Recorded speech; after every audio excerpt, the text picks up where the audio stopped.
मिर्ज़ापुर 26, 27 और 28 दिसंबर 1981। मैं भाई सेठ जी के साथ 26 तारीख को शाम 7 बजे मिर्ज़ापुर पहुंचकर पूज्य बाबूजी और माताजी का दर्शन किया। सूरज भाई भी 27 तारीख को 10 बजे करीब पहुंच गए। आपने फरमाया कि सबसे मुख्य चीज़ है सत्य। आपने फरमाया कि सबसे मुख्य चीज़ है सत्य। सत्य का पालन करने से ही सब ठीक हो जाता है। पूजा पाठ में कमी हो जाए ठीक है, लेकिन अपने आचरण व्यवहार को खूब अच्छा बनाना चाहिए। कोई भी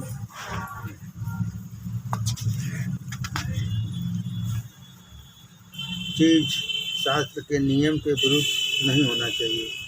औरतों के हर एक बात में हाँ हाँ करना चाहिए, लेकिन बाद में सोच विचार कर अपने मन के मुताबिक करना चाहिए।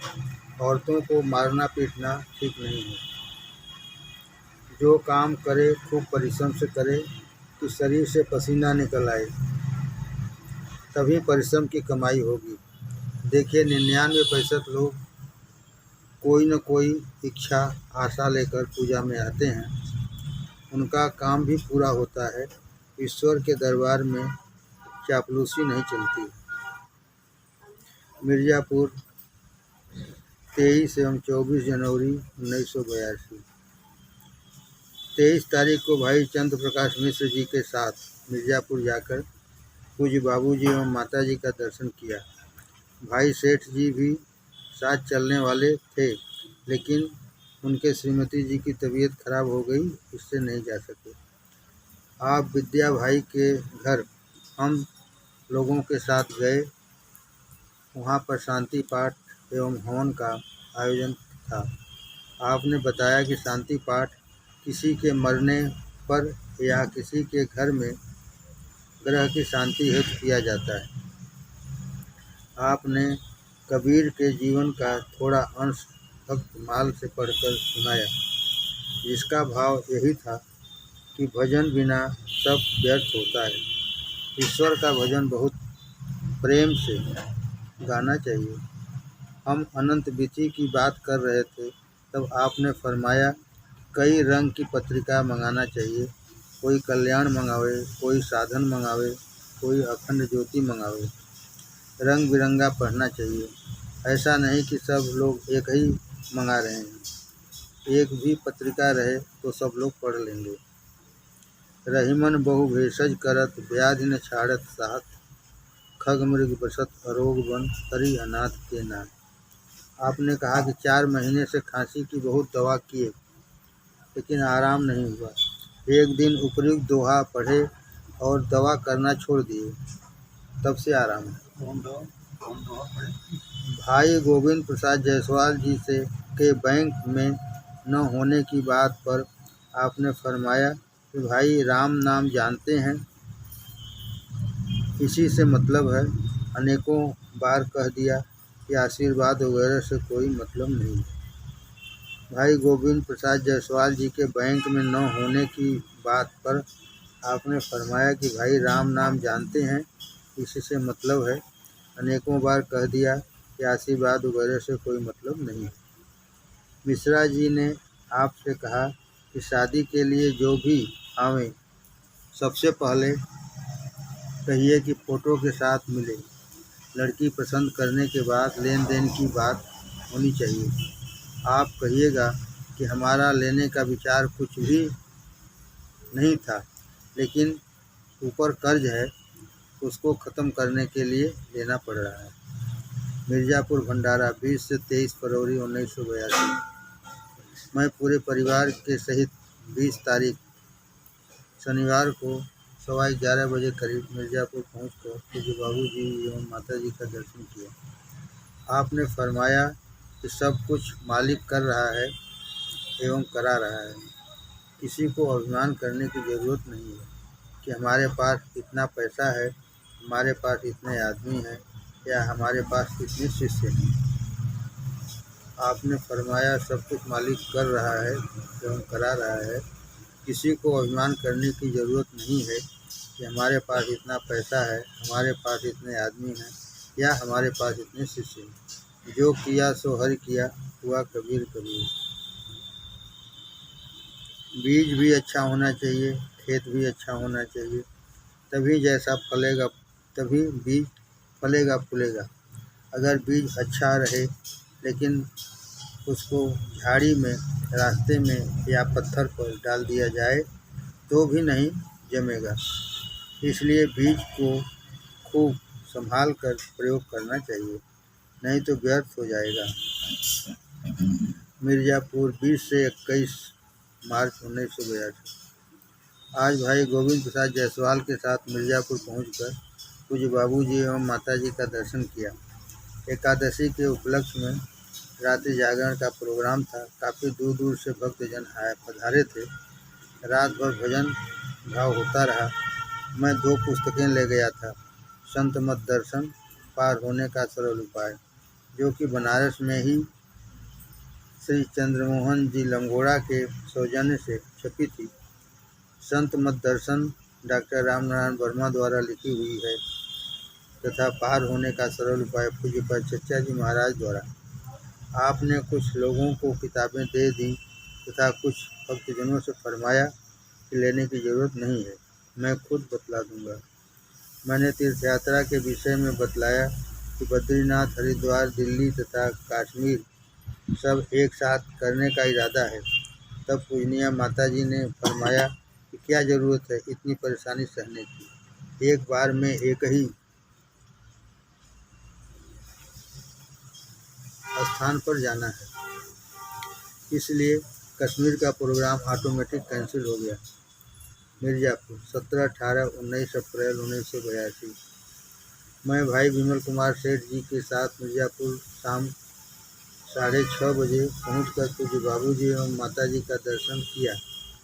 आज रात्रि जागरण का प्रोग्राम था, सब भाईजन इकट्ठा थे। रात भर भजन भाव होता रहा।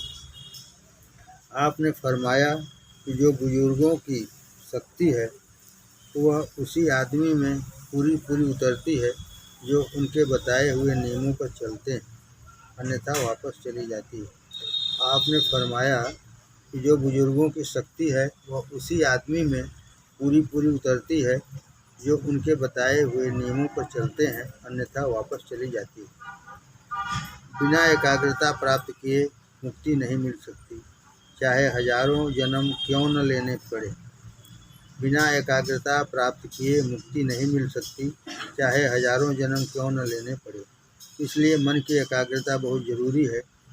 आपने भंडारे के विषय में चर्चा के समय बतलाया कि अभी कैसे चल रहा है, चलने दीजिए। यहाँ तक सत्संगी का सवाल है, केवल सत्संगी ही सत्संग में शामिल हों तो कौन सत्संगी है। जहाँ तक सत्संगी का सवाल है कि केवल सत्संगी ही सत्संग में शामिल हो तो कौन सत्संगी है। 100 में से 1 या 2 सत्संगी मिलेंगे। सत्संगी का मतलब सत्संग के वसूलों का पालन करने वाला। सत्संगी का मतलब सत्संग के वसूलों का पालन करने वाला। तीर्थ यात्रा के विषय में आपने फरमाया कि तीर्थ यात्रा में जाना तभी उचित है जबकि तीर्थ यात्रा के दौरान घर से ज़्यादा पूजा पाठ एवं राम नाम हो, लेकिन इसका उल्टा ही होता है।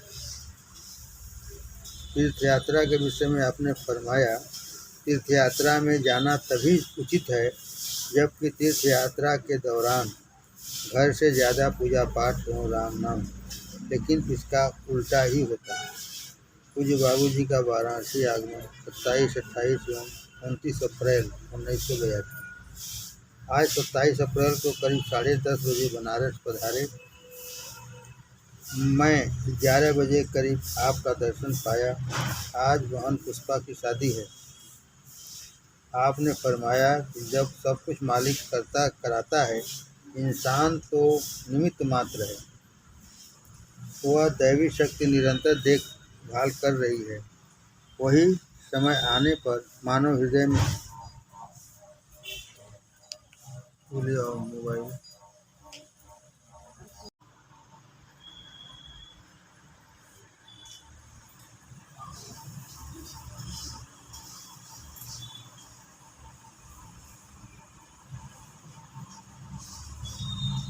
वह दैवी शक्ति निरंतर देखभाल कर रही है, वही समय आने पर मानव हृदय में उतर आती है। आपने कहा कि हर माह कानपुर राणा जी के पास कुछ पैसा भेजना चाहिए।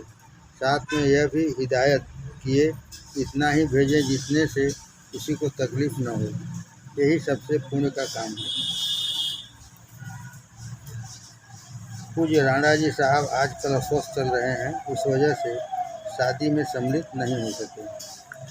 मिर्ज़ापुर 19 एवं 20 जून 1982।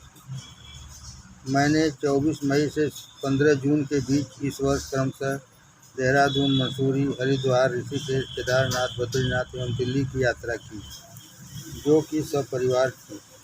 शनिवार 19 तारीख को मिर्ज़ापुर पहुंचकर पूज्य बाबूजी एवं माताजी का दर्शन किया। भाई सूरज भी गांव से मिर्ज़ापुर पहुंचे थे। संयोगवश आज रात्रि जागरण का प्रोग्राम था। गांव के दूर दूर से भक्तजन पधारे हैं। कुछ देर तक जागरण में सम्मिलित रहे, बाद में जाकर सो गए, क्योंकि यात्रा से काफ़ी कमजोरी हो गई है। 10 मिनट भी ठीक से नहीं बैठा जा रहा था। आपने फरमाया कि साधना में आनंद आना चाहिए, बिना आनंद के साधना बेकार है। आपने फरमाया कि साधना में आनंद आना चाहिए, बिना आनंद के साधना बेकार है। आनंद का मतलब है कि देर तक बैठने की इच्छा करें, पूजा से जल्दी उठने की इच्छा न करें। देखिए, अगर शास्त्र की बात सही है तो न कहीं स्वर्ग है तथा न कहीं नरक है। देखिए, अगर शास्त्र की बात सही है तो न कहीं स्वर्ग है तथा न कहीं नरक है। आदमी को मनुष्य बनाने के लिए ये सब डरवाने एवं धमकाने की चीज़ें हैं। श्रीमद् भागवत के 11वें अध्याय में इसके विषय में लिखा है। आपने संस्कृत का श्लोक सुनाकर उसका अर्थ समझाया। आपने कहा, कहीं भी यात्रा में साथ जाएं तो दुख एवं सुख में साथ रहा जाए, नहीं तो साथ जाने का क्या मतलब हुआ। यात्रा में सेठ जी एवं उदयवीर सिंह जी एक साथ यात्रा के लिए गए थे, लेकिन सब लोग अलग अलग प्रोग्राम बनाकर यात्रा किए। वाराणसी भंडारा 22, 23 एवं 24 जुलाई 1982। 21 जुलाई को 8:30 बजे सुबह पूज्य बाबूजी एवं माताजी वाराणसी पधारे। वार्षिक भंडारे में सम्मिलित होने के लिए वाराणसी पधारे। दर्शन प्राप्त करके परम शांति का अनुभव किया। आपने फरमाया, यही पूजा जब निस्वार्थ भाव से की जाती है तो ईश्वर का साक्षात्कार कराती है। आपने फरमाया, यही पूजा जब निस्वार्थ भाव से की जाती है तो ईश्वर का साक्षात्कार कराती है, नहीं तो जो इच्छा करते हैं उसकी पूर्ति होती है। इसलिए पूजा में वृत्ति का शुद्ध होना अति आवश्यक है।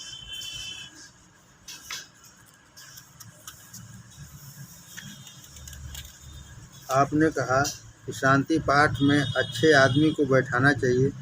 2-3 आदमी को अखंड पाठ शांति पाठ में बैठा दिए थे, आपसे पूछे नहीं थे। आपने कहा, बिना पूछे नहीं बैठाना चाहिए। 3 आदमी के विषय में आपसे बतलाया। उनमें से एक सज्जन रात के समय शांति पाठ में बैठने से मना किए थे।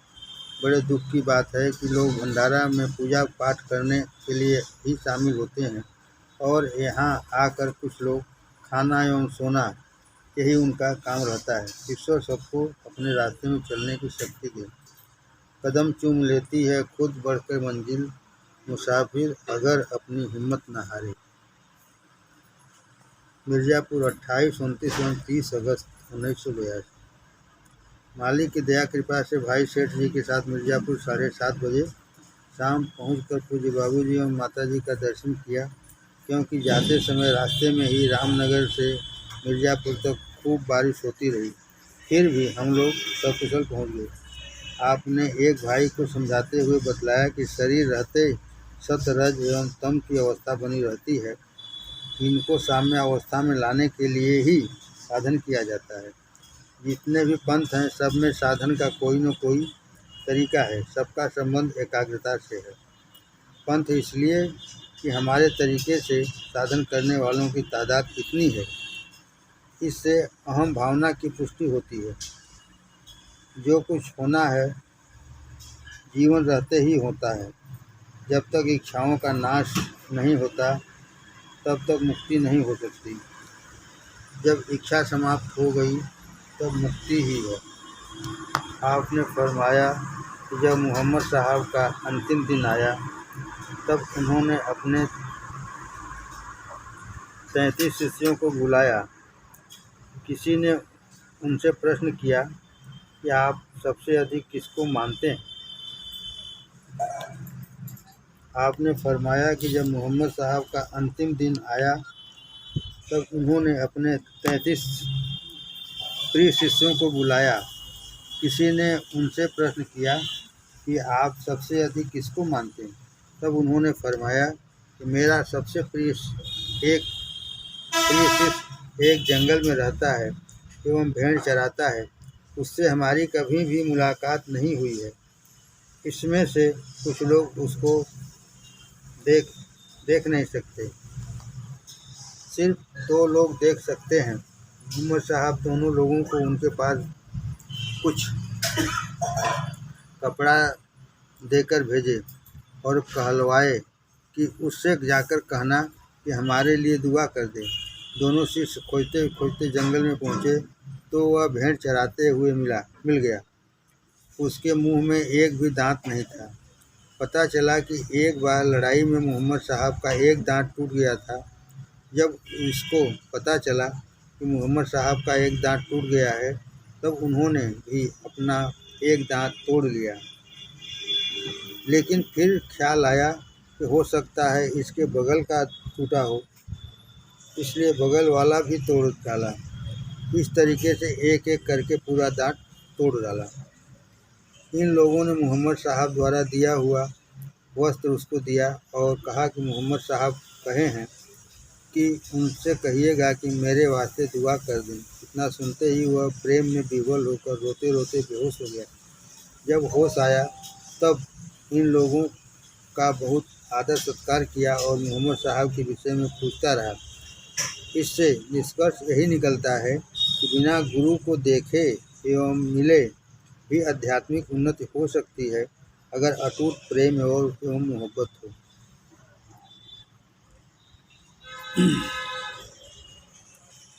इससे निष्कर्ष यही निकलता है कि बिना गुरु को देखे एवं मिले भी आध्यात्मिक उन्नति हो सकती है, अगर अटूट प्रेम एवं मोहब्बत हो।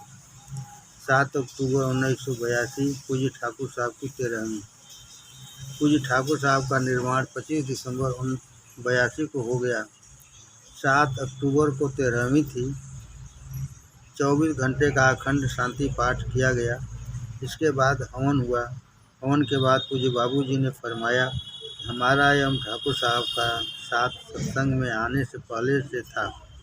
पूज्य पेशकार साहब से ठाकुर साहब हमारे मिलने के 3 महीने बाद मिले थे, लेकिन जब पहली बार मिले तो 24 घंटे वहीं रह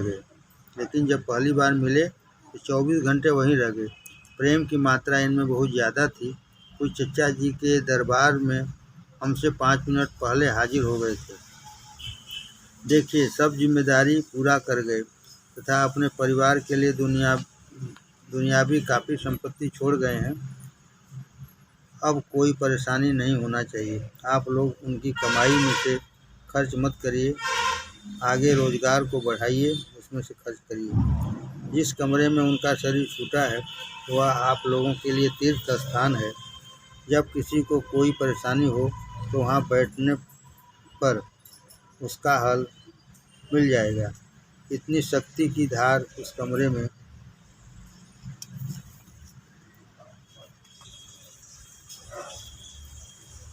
आई है एवं आ रही है। वह बहुत दिनों तक अगर कमरे की हिफाजत की गई तो बनी रहेगी। जहाँ इनको पहुँचना चाहिए वहाँ वे पहुँच गए हैं। वे शरीर में नहीं हैं, लेकिन अब सूक्ष्म शरीर के बराबर हमेशा साथ हैं। कोई परेशानी हो तो उनसे कहिए, वे जरूर सुनेंगे। इनके जरिए बनारस में बहुत लोगों का कल्याण हुआ। पूज्य बाबूजी का वाराणसी आगमन 19 अक्टूबर 1982। आज एकाएक 8:45 बजे सुबह आप वाराणसी में आए। दर्शन से मन को शांति मिली। आप पहले हमारे कमरे पर 15 मिनट रुके फिर विजय भाई साहब के घर से होकर बंगला पर गए। संयोगवश लंगोड़ा साहब, प्रेम जी एवं मुनीम जी दर्शन पाए। बाद में जायसवाल जी, सेठ जी एवं मिश्रा जी को भी दर्शन का अवसर मिला। बंगला से आप प्रेम जी के निवास स्थान पर आए, वहीं थोड़ा विश्राम किए। 2:30 बजे करीब बस पकड़ने के लिए चल दिए। 3 बजे तूफान मिली। कल 20 तारीख की सुबह आपको पूजनीय माता जी के साथ शक्तिनगर जाना था, इसलिए रुके नहीं, तुरंत वापस चले गए। आपसे अनेकों विषय पर बातचीत होती रही। मिर्ज़ापुर 27, 28 एवं 29 नवंबर 1982। 27 अक्टूबर की शाम मिर्ज़ापुर पहुंचकर पूज्य बाबूजी एवं माताजी का दर्शन किया। सूरज भाई अपने प्रोग्राम के अनुसार पहले ही वहां पहुंच गए थे। आज श्री गया प्रसाद जी, सेठ जी के निवास पर रात्रि जागरण की व्यवस्था थी एवं भोजन भी उसी जगह करना था। मैं सूरज भाई के साथ पूज्य बाबूजी के यहाँ वापस चला आया और सब भक्तजन वहीं पर रहकर रात्रि जागरण किए। मैं सूरज भाई के साथ सेठ जी के घर बातचीत करते हुए रास्ते में जा रहे थे। बातचीत में यह बातचीत चली कि पूज्य बाबूजी के यहाँ मिर्ज़ापुर शहर के बहुत कम लोग हैं, सब लोग देहात या दूर दूर से आते हैं। ऐसा रास्ते में बातचीत करते हुए हम लोग सेठ जी के मकान पर पहुँचे।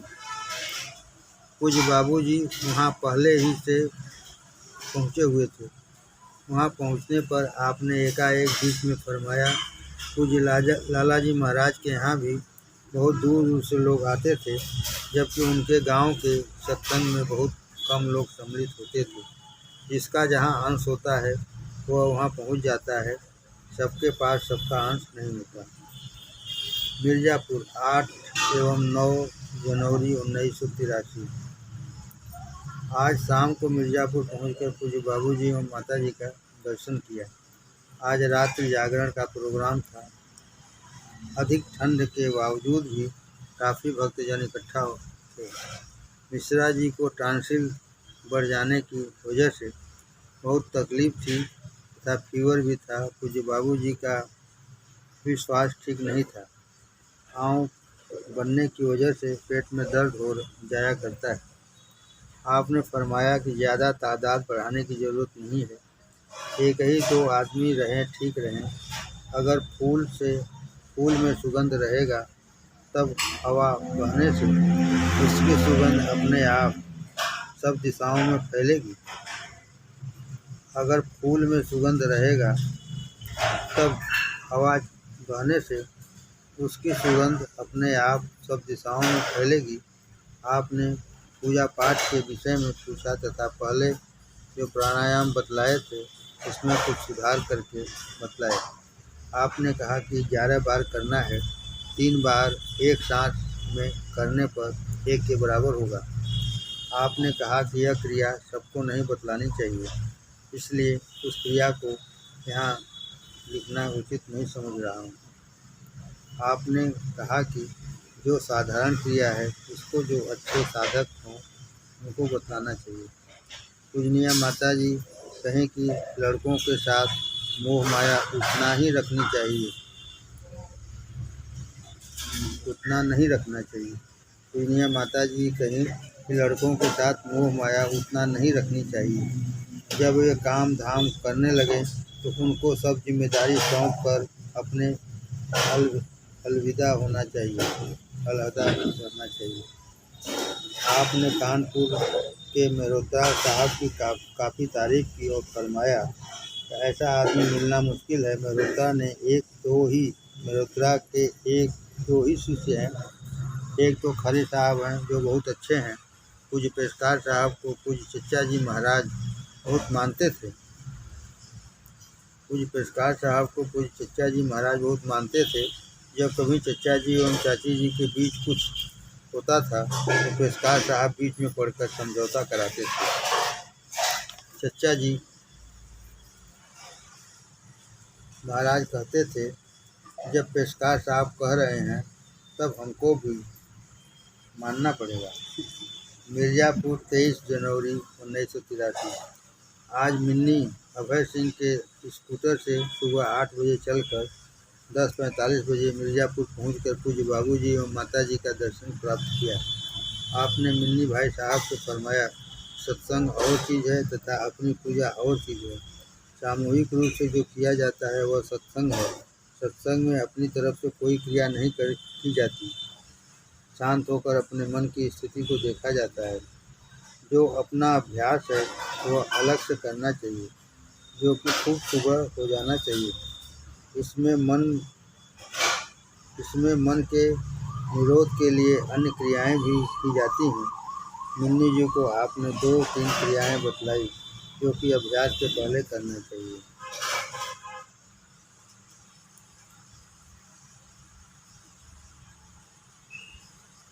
नाभि पर मैं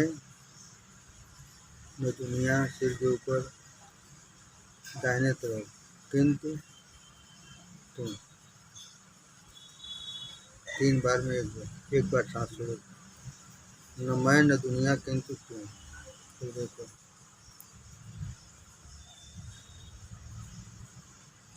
2-3 क्रियाएं बतलाई जो कि अभ्यास के पहले करना चाहिए। नाभि के यहाँ न मैं, सिर के ऊपरी तरफ न दुनिया, दाहिने कंधे की तरफ किंतु दिल पर सिर तुम। एक सांस में करना चाहिए। दूसरा, हे ईश्वर मेरे गुनाहों को माफ़ कर। हे ईश्वर मुझे श्री गुरुदेव के चरण कमल में सच्चा प्रेम दीजिए। हे ईश्वर मुझे अपने रास्ते में चलने आगे बढ़ने की शक्ति दीजिए। नाना नानी माता पिता सास ससुर वास्ते प्रार्थना करनी चाहिए।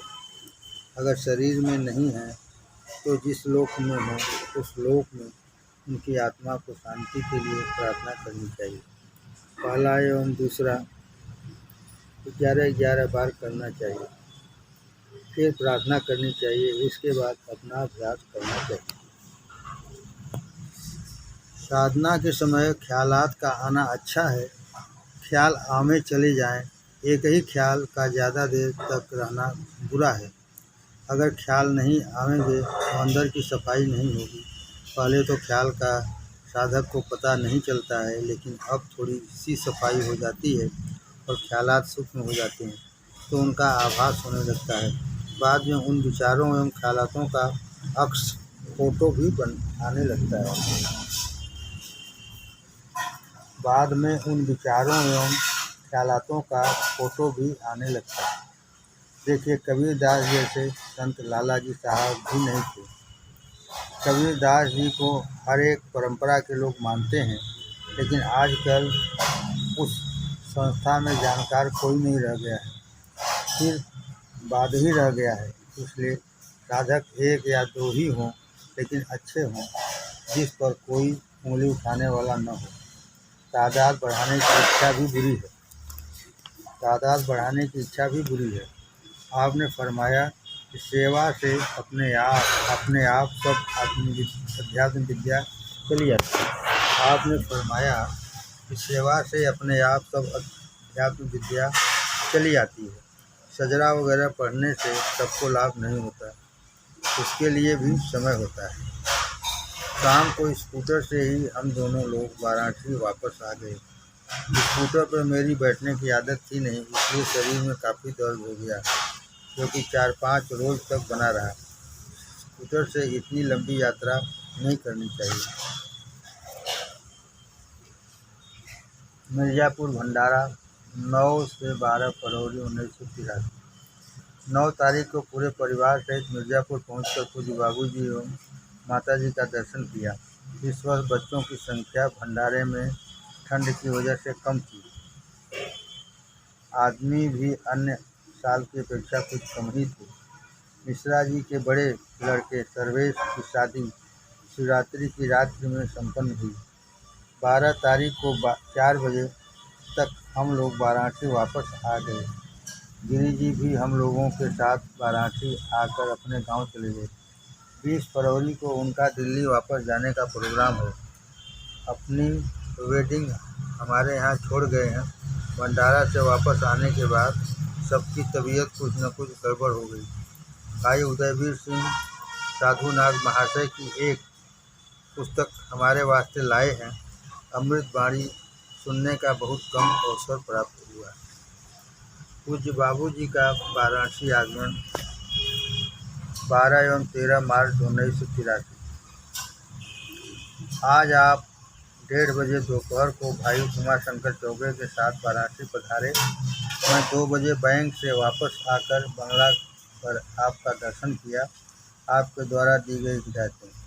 आपने कहा साधक को अपने बिस्तर एवं भोजन का उचित प्रबंध करना चाहिए। न तो किसी के बिस्तर पर बैठना चाहिए, न तो प्रयोग में लाना चाहिए, तथा न अपने बिस्तर पर किसी को बैठने देना चाहिए, न तो किसी को प्रयोग के लिए देना चाहिए। भोजन भी सबके यहाँ नहीं करना चाहिए।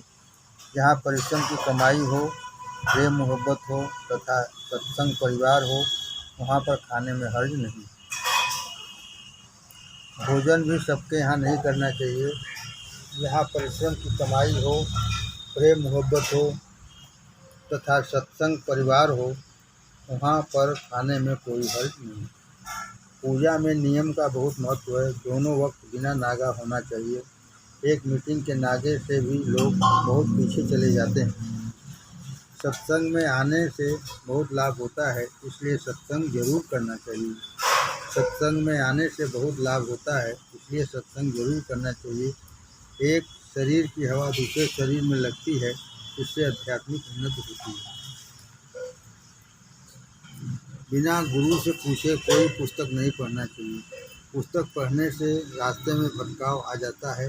पुस्तक तो इसलिए है कि दूसरों को समझाने के लिए शब्द मिल जाए, वरना अध्यात्म जगत में पुस्तक का कोई महत्व नहीं।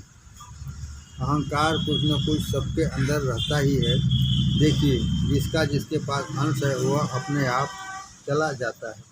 कोई यह न समझे सबसे अधिक हमारे साथी हैं, हमारे द्वारा उनका कल्याण हो रहा है। भंडारा कराना भी एक प्रकार का अहंकार है कि हम भंडारा कराते हैं, हमारे इतने शिष्य हैं आदि आदि। अहंकार के आते ही सब चीज़ चौपट हो जाती है। सब काम मालिक करा रहा है और सबके अंदर मौजूद है, जिससे जिस समय जो करा चाहता है करा लेता है। सुबह शाम के आधे घंटे की पूजा से कुछ होने वाला नहीं है। सुबह शाम के आधे घंटे की पूजा से कुछ होने वाला नहीं है कि आधे घंटे तो पूजा किए और दिन भर गलत काम किया। जो जिसकी ड्यूटी भगवान ने दी है उसका विधिवत पालन करना चाहिए। अगर अध्यापक है तो समय से विद्यालय जाए और बालकों को परमात्मा का रूप समझकर परिश्रम से पढ़ाएं और समय से वापस आ जाएं। ऑफिस वाले भी 5 मिनट पहले जाएं और 5 मिनट बाद को आएं। जो काम ऑफिस का हो परिश्रम से करें, तभी राम नाम जल्द नसीब होगा। पूजा पाठ से बहुत ज़रूरी है आचार व्यवहार का ठीक होना। ऐसे लोग जिनके पास बैठने से भले ही समाधि लग जाए, लेकिन उनका आचरण व्यवहार ठीक नहीं है, तो वे भी कौड़ी के 3 हैं। ऐसे लोगों से भी फायदा होने वाला नहीं। घर में सामूहिक बच्चों के साथ 5-10 मिनट हरी चर्चा होनी चाहिए। महर्षि रमण जी कहते थे, सत्य तो सब बोलते हैं, हमको झूठ बोलना सीखना चाहिए। सत्य को क्या सीखना है? महर्षि रमण जी कहते थे कि सत्य तो सब बोलते हैं, हमको झूठ बोलना सीखना चाहिए। सत्य को क्या सीखना है? फोटो रखना बहुत गंदी बात है। फोटो रखना बहुत गंदी बात है। लोग फोटो रखकर उसको माला फूल चढ़ाना या उसकी पूजा करने लगते हैं। यह भी एक प्रकार की मूर्ति पूजा ही हुई। किताब लिखना भी एक अहंकार का रूप है। बड़े बड़े संत हमारे लाला जी साहब एवं चचा जी भी एक जिन्होंने अपने आँखों से सब देखा, कोई किताब नहीं लिखी। आजकल लोग पुस्तक लिख रहे हैं। जैसे शादी के पहले कई लड़का देखा जाता है, लड़का देखने में कोई हर्ज नहीं है, लेकिन शादी तो किसी एक लड़के से ही होती है। जब शादी हो जाती है तब औरत किसी को अपने पति के सिवा नहीं मानती है। वही उसके लिए सर्वस्व होता है और अपना तन मन धन सब उसी को पर न्यौछावर कर देती है। इसी प्रकार गुरु की तलाश कई स्थान पर करनी चाहिए, लेकिन जब आत्मदर्शी गुरु मिल जाए तो मन को शांति मिलने लगे, तब एक ही से पूरी करना चाहिए। इस सब काम हो जाएगा। जब तक मालिक का असली नाम मालूम नहीं है, तब तक किसी नाम से याद करिए। इष्ट एक ही हो, दो नहीं होना चाहिए, नहीं तो गड़बड़ी हो जाएगी। जब असली नाम हृदय में आ जाएगा, तब बाहरी कर्म कांड जब तब अपने आप सब छूट जाएगा। तब बस उस नाम को ही सुनना ही शेष रहता है। सब रास्ता अपने आप तय होता रहता है। देखिए, जो चोरी बेईमानी करते हैं, उसके पाप पुण्य के अधिकारी आप स्वयं हैं। देखिए, जो आप चोरी बेईमानी करते हैं, उसके पाप पुण्य के अधिकारी आप स्वयं हैं, आपके परिवार वाले नहीं हैं। यह आपके ऊपर है कि परिवार का पालन पोषण सही कर्म करके करें या गलत कर्म करके करें। वाल्मीकि जो डाकू थे, सप्तर्षि के उपदेश से घृणित चोरी का काम छोड़कर साधु स्वभाव के हो गए। पैगंबर या अवतार या संत कुछ समय तक अपने मत का प्रचार करते हैं, लेकिन कुछ समय बाद एक ऐसी स्थिति आ जाती है कि उनको भी प्रचार करने की इच्छा नहीं होती है, वे भी शांत हो जाते हैं। ईश्वर के रास्ते में कहीं ठहराव का स्थान नहीं है। कभी कभी यह भासने लगता है कि हम पूरा रास्ता तय कर लिए, लेकिन कुछ दिन बाद दूसरा अनुभव होने लगता है। इसलिए ईश्वर के रास्ते में बराबर लगे रहना चाहिए। कोई भी आदमी अगर यह कहता है कि मैं पूर्ण हो गया, तो बिल्कुल बकवास है। सिर्फ परमात्मा के और कोई पूर्ण नहीं है। पहले जब आदमी सत्संग करता है तो सत्य का आभास उसको होने लगता है, जो बुरे कर्म को छोड़ने लगता है। अंत में सिर्फ अच्छाई ही उसके अंदर रह जाती है। शरीर रहते कोई भी वृत्ति पूर्णतः नष्ट नहीं होती। इसलिए मालिक का हमेशा भय और भरोसा रखना चाहिए। कपड़ा इतना अच्छा नहीं पहनना चाहिए कि गरीबों के बीच में न बैठ सकें, या इतना खराब नहीं पहनना चाहिए कि अमीरों के बीच में न जा सकें। इसलिए ज़रूरी है न ज़्यादा अच्छा कपड़ा पहने, न ज़्यादा खराब, बीच बीच का होना चाहिए।